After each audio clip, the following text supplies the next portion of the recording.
Welcome back to beautiful Boise. I'm your host, Kaylin Stanley, and today we are going to take a tour through the Discovery Center. Joining me today is our special guest, Joe Pierce. How are you doing today? I'm fine. It's good. So tell me a little bit about the Discovery Center. Well, the Discovery Center is an area downtown. It's it's by downtown. You know, it's right next to a large park. I think like Julia Davis, and it was created to kind of bring science, and understanding, and education to the masses. And when was it built? It was built in 1989. Wow, so it's been around for quite a while. Yeah, it's been around for just over 25 years. It's a long time. Yeah, it's a long time, and I've been going there since I was a little kid. So it's always a fun Yeah, I've been there place. quite a few times too. I think the last time I went, I was like 13. Yeah. They had like some sort of cool dinosaur exhibit. Do they still do that? Well, that was a traveling exhibit. I actually think I saw that once too when I was much younger, and it's not there anymore because I actually remember a long time ago. Sad. That was my favorite one. Yeah, they had like I remember when you were there, they have the big replica of the Tyrannosaurus leg. Yes. The one that like showed that was like 20 feet tall and Yeah. that was just up to its thigh or to its hip. Yeah, I remember that one too. They don't have that there. That's kind of something that will be like a special traveling exhibit. And but for the most So what do you part- mean by traveling exhibit? Well, it's usually sponsored by a different group, and they've rented out the space. And those ones are pretty labor intensive because they have to clear out all the existing displays and stuff that's there to make room for the dinosaur animatronics and bones and all that kind of stuff. Well, cool. So tell me about some of those exhibits besides the dinosaurs. Well, the ones that are normally there, they run the gamut from weather demonstrations to electrical demonstrations. In fact, they have one where you can actually see how much electricity your body is putting out. Oh, that is so cool. Yeah, you basically place 2 fingers on display, or 2 fingers and one's on and other's a hand, and you place that on there, and it actually shows you the amount of amps that your body puts out. Cool. So what is your favorite exhibit? It ranges from a couple. Probably the one that stands out the most is in the lobby. They have a large yellow sphere that is for the sun, and they have a scale model of our solar system. So in the nearby park, there's like a little footpath, and because there's also a zoo, the Boise Zoo nearby, so you can actually go for a nice stroll down a footpath and you see a plaque of Mercury about 20 feet away from the sun. And it gives you all the information about Mercury, its size, its distance from the sun, how long a day and a year is on there, because like a year is only like 88 Earth days on Mercury.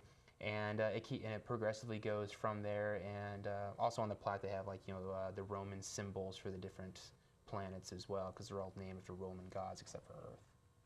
Cool. So are most of the exhibits interactive or more informative? Like you just look at it and then read a little plaque?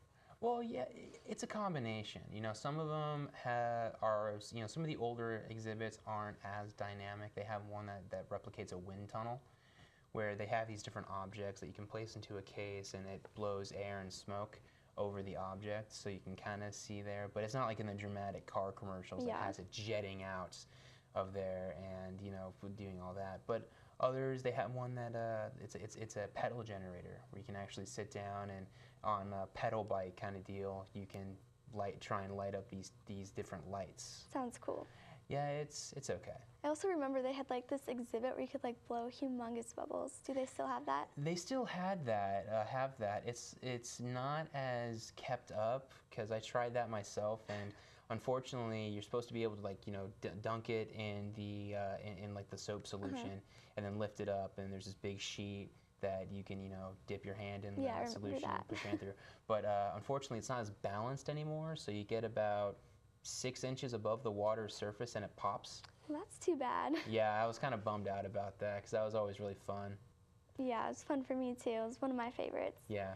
So is it free to get in, or do you have to pay? You do have to pay. It's even though it's they do get some grants from the local, from the government. For the most part, what keeps the place running is the admission fees, and the admission fees for an adult is $9. For children and seniors, it's $6, and for teenagers, it's $7. It's pretty good. Yeah, it's pretty good, but I mean, it can be kind of steep because if you want to go to the gift shop, you still have to pay more money for the stuff there. But those passes last all day. Well, that's good. Yeah, so if you go there earlier in the morning, but you want to go there a little bit later in the afternoon, say 1 or 2ish, you can keep your receipt and they'll still let you in. That is such a good deal. Yeah. So is this Discovery Center appropriate for all ages, or is it more geared towards just one? I think it depends on what you're looking for. If you're looking for a very dry, museum-y kind of place, it's not the place for you. Because Idaho doesn't have any kind of really big museums. We don't have like a natural history museum like you find in Chicago or New York. Yeah. But I'd say that if you want to go there to have kind of a fun time, it's good for all ages. Some of the displays can be a little bit dangerous just from the fact Like which ones are dangerous? Well, remember that wind tunnel one I mentioned? It has all those little things that you can put in. Well, little kids like to throw stuff. Yeah, they sure do. If left unsupervised. And in one of the displays, you actually lay blocks down on a board, and you can create an arch. Oh, that's cool. Yeah, and you basically you position them on, but they have like little outlines, and you position them on, then you complete the arch, and you lift up the board, and it'll stand on its own. And a bunch of little blocks, kids are gonna throw stuff. Yeah. And sometimes kids, with some of the ones that there are actually a few that can give you a little bit of an electrical jolt to kind of demonstrate electricity. It's harmless, really. It's harmless, but kid gets a quick shock and starts bawling his eyes out. Yeah, so one of the exhibits that stand out to me the most from the last time I was there is this bed of nails. Do they still have that there? They still have that there. Basically, they use pneumatics to. It looks like a hospital gurney, and you lay down on it, and it's meant to demonstrate weight distribution. Mm-hmm. Because a lot of people think, oh, you sleep on pointed nails, you're going to get stabbed. But the thing is, the nails are positioned in such a way that your body safely distributes the force and the weight, so that you could sleep on it all night. And some people actually do that. Is it comfortable? It's not uncomfortable. Well, that's I myself would prefer an inner spring mattress or like one of those Serta foam mattresses. Yeah, that's the way to go. Yeah, but I mean, it's something that you can do. It's very similar to like walking on fire, with the fact that. Have you walked on fire? No. No. See, Do you plan to ever? I know the theory of walking on fire, but that whole practice thing, because like if you get freaked out and stop midway through, then you're in trouble. Yes, my mom has always told me you're not safe when you're scared. Yeah. So you definitely need to be brave for that. Yeah, definitely do need to. And the whole sleeping on nails thing, that's kind of tucked in the back, kind of ways, because they have all these little like alcoves and stuff like that. Yeah, okay, so let's take a look at some of our interactive exhibits in this next clip.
Wow, that was so cool. Can you tell me what's going on there?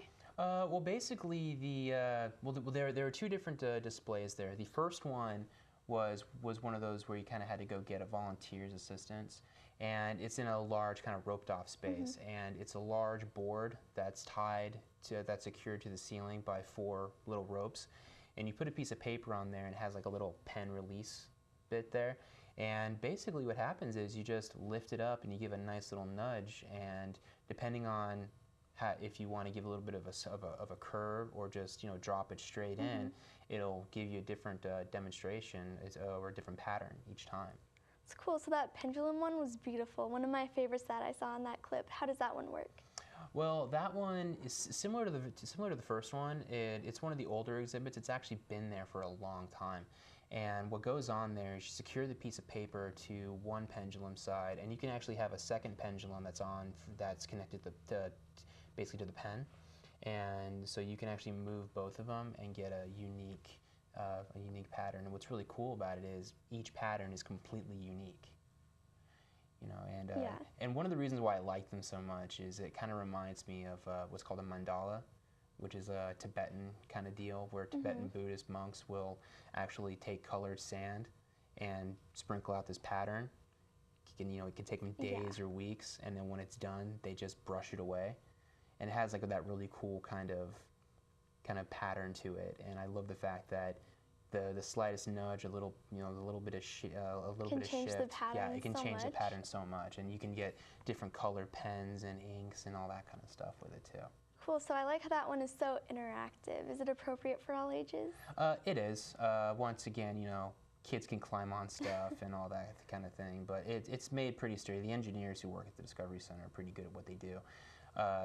And that's the kind of thing where you could have you can have one or two people bogarting the whole thing for an hour because you keep putting on sheets of paper and it keeps making more and more patterns, and you just try and find. So the pattern that you make, do you get to take that home with you? Oh yeah, they may charge for admission and for little knickknacks in the gift shop. But they're not going to charge you by the sheet of paper. Good, because paper can get expensive. Yeah, it can get expensive, but it's one of those things where I don't think it would be very good for repeat business if they microcharge like that. Yeah. So are most of the exhibits interactive like that one? They are. A lot of them are kind of a push of a button kind of deal. But one of the, because you asked me earlier about some of my favorite exhibits. Yeah. Another of my favorite ones is it's based off of Galileo's principle. Galileo was an Italian physicist and scientist back in the Renaissance. And he actually theorized that if you dropped a mallet and a feather from a tower, they would fall at the same rate. Well, people said he was crazy because, of course they don't. Yeah. Well, if you get rid of all the oxygen, the two items do fall at the same rate. And they have a display there where you can actually create the vacuum pressure in a large tube, and you turn them over, and like a little coin and a feather inside the tube fall at the same rate. Wow, that's awesome. It's one of my favorites. So are most of the exhibits dynamic or no? I'd say they're dynamic because they have to cater to it's open for everybody, but it's mostly geared towards younger audiences as far as its presentation. And so some of them you can push a button and it'll give you an effect. A lot of them are one push button, one effect kind of deals. Yeah. In fact, I know some of the other ones are a little lightning bolt deal where you actually stand on a pad and push a button, and then actually, when you stay on the pad, it shoots up an electric current that looks like. I'd say the electrical ones are my favorites, or some of my favorites, I should say. Cool. So some of the displays, they incorporate natural effects. Can you elaborate on that? Well, yeah. Basically, they're biome recreations. Some of them show what desert biomes can look like. It's a large fan with sand and rocks inside. You can actually see how dunes form and all that kind of stuff. And some of them are dealing with some of them, kind of deal with moon structures. You can actually push a button and kind of see how craters would be formed, and all that kind of good stuff. Wow, that is so cool. I love the whole astronomy type thing, so I think I would enjoy that one a lot. Well, a really cool thing about that is they actually do have they have like a little periscope in there. I'm sure you probably saw that. That one, it's still there. And you can actually look around. It's not the best periscope, but it's a periscope, so that's always fun.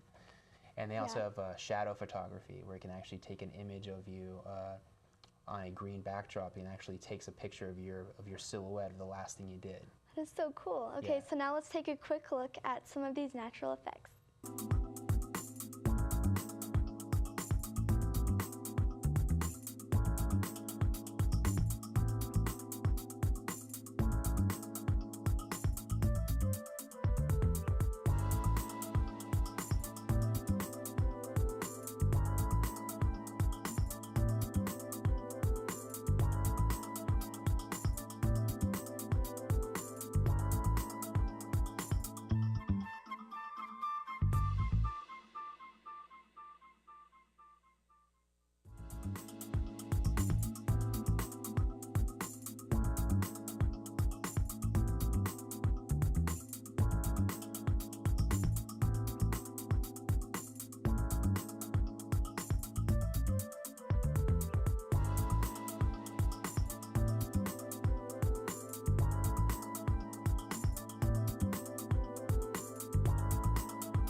It was interesting to see that families get involved. So are most of the visitors families or kids on a field trip? It's a combination. When we were there getting the footage, it was a lot of grandparents watching their kids, and maybe stay-at-home parents who were just giving their kids something to do. There were quite a few parents who, while the kids were running around, had their smartphones Yeah. out, so, trying to occupy them. So I noticed that there's this little girl at the exhibit, and she didn't really look like she knew what she was doing. Are there people who kind of roam around and kind of help guide you? Yeah, some of the engineers who physically build it, because the workshop is right next to the center, and so sometimes you can have people who walk around and help you out and clarify things for you. Well, that's good. It's Yeah. always good to have some guidance. Yeah. So I noticed there was an exhibit with dust popping up. Was that supposed to be the moon? Yeah, that's supposed to show how pressure can shift and how craters can be formed, and how impacts can create that and all that good stuff. Yeah. It's cool. So I'm guessing the second exhibit was a desert? Yeah, that was the desert biome I kind of mentioned, where they demonstrate how harsh winds can create dunes and weather rock and all that. Yeah. It's cool. So I noticed that a lot of the exhibits deal with nature. So, like, what gave them the idea to go more towards nature exhibits rather than science? Well, I think nature is something that can be a little bit more accessible. Like that one display that we saw that had the high and low pressure zones, that's actually something that's very practical and, you know, it also happens to look cool. I think the weather stuff can look really cool. It has that immediate awe factor to it. Definitely, and I think nature is like really relatable since we live in a desert here in Boise. Yeah. And also, I noticed that the Discovery Center is placed in downtown Boise. Do you think they placed it there to get more visitors since downtown is such a fun place to go? Yeah, I think they did that because, you know, people are often there already, and it's something that you can just walk in and kind of take a look at. And it gives people a chance to, you know, ride their bike or maybe are in the park and it's right down the center, so it's much more accessible. It's not like, you know, too out in the desert or anything like that. Yeah, and downtown Boise is a great place to go. So definitely when you're just driving by, you might be like, oh, what's that? And Yeah. you just stop by. Yeah, they have this really cool kind of, you know, steampunk looking kind of sign outside, like a lot of moving gears and moving valves and that kind of stuff. So it looks good. So do you remember your first time going to the Discovery Center? Oh yeah, it was. I actually was one of those field trip kids, and it's not as fun when you're on a field trip because you're heavily supervised. You know, that's a problem. Yeah, you're kind of controlled as to what displays you can go to, and also when you're a kid, you don't really appreciate the cool factor of what's going on. Yeah. You know, dealing with magnets and all that kind of stuff. So. Definitely understanding more about what's going on definitely helps. Yeah, so I think the first time I went there, I was like 8. It's pretty cool the first time you go there. Yeah. So everything's like so crazy awesome. Mm-hmm. Yeah, crazy awesome. Could be wicked awesome. Wicked awesome, yeah. Yes. So what do you think inspired the creators to bring the Discovery Center to Boise? I think it's just interaction and instruction. I mean, unfortunately, we do live in a country that needs to have more understanding of scientific research and what it means and how it does directly interact. Because some people have an idea that, oh well, how am I ever going to use that, or how is that going to be practical? But you know, science interacts with every aspect of our life, and understanding and understanding that helps us to do that. And also, I think. If you spark the imagination of kids when they're younger, it can give them further interest. So is the Discovery Center pretty busy? Do they have like a busier time of year? I think it ebbs and flows. Basically, you know, you're dealing with a situation that, for the most part, it's all geared towards, because they're not open very late. They close at 5 p.m. And that's when most people are getting off work. Yeah. And so there's not much of an evening crowd that can go there and enjoy it. So a lot of times it's not as accessible. But around the holiday vacation breaks, like, you know, the Christmas and Thanksgiving breaks, you definitely could have a lot more people. I think that's when they do get a lot more of their traffic. That makes sense. Yeah. So when I think of science, I think of robots. Mm-hmm. So let's take a look at some of the robots. Okay.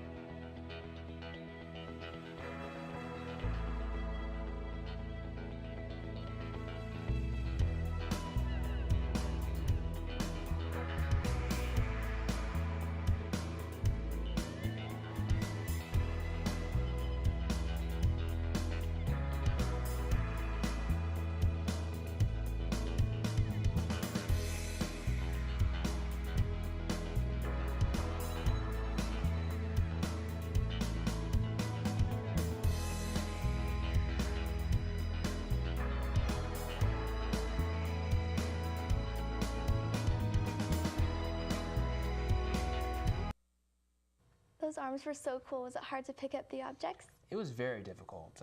It's not as, you know, because our hands, you know, are far more articulated, and that one was basically, you know, the thumb was right here and the fingers are right there, and I sometimes think a little arcade claw toy would have an easier time of picking up those balls than that hand did. Yeah. Yeah, because those little buttons that you saw corresponded to to the fingers, Mm-hmm. and also like the movement of the arm was kind of tough to get around there as well. Yeah. So I mean, it was not as easy as it looked. So what was the point of that exhibit? I think the point of that was to show kind of how complex our hands are, because people, you take your hand for granted. Definitely. You take for granted all the cartilage and the bones and everything like that, and it's there to show just how difficult it is to recreate an arm or a hand by machines. It's not like, in Star Wars with the Luke Skywalker robot hand that's perfect. Yeah. That might be possible someday, but we're a long way away from that. Definitely. So there is a robotic bicycle. Can you tell me about that? Well, the robot bicycle has, it's still there. It basically is 2 robotic legs mounted on like a stationary bicycle, and for each leg you have a contraction and expansion muscle, just like our own, like our own leg muscles, and you have to try and time it perfectly with each one. That sounds hard. It is. I could do it when I was a kid, but I found that I've lost the touch, so to speak. I can't really get it working very well anymore. Yeah. And another one, another cool little robotic feature was like an articulated arm, because you know how you see those robotic arms in computer hardware companies, making memory and all that kind of stuff. When you see those videos where they have one that actually follows a track of a piece of wire, and it does it pretty well. Cool. So the last time I was there was an exhibit in the back with like a little shopping center. So I was just wondering, why do they have that exhibit there when most of it is geared towards science? Well, there's a lot of science that goes into shopping. You laugh, but the barcodes that people scan, the pricing that goes into all that, the laser scanners themselves. So basically, shopping is a bit more complex than we think. It is. People, they take their items, they drag it across the scanner, and they think, oh wow, yeah, how much fun, but a lot of engineering and thought had to go into every element. I'm sorry to stop you, but unfortunately we are out of time. Thank you so much for your time and for joining us today. Thank you for having me. Yeah, we will see you all next time.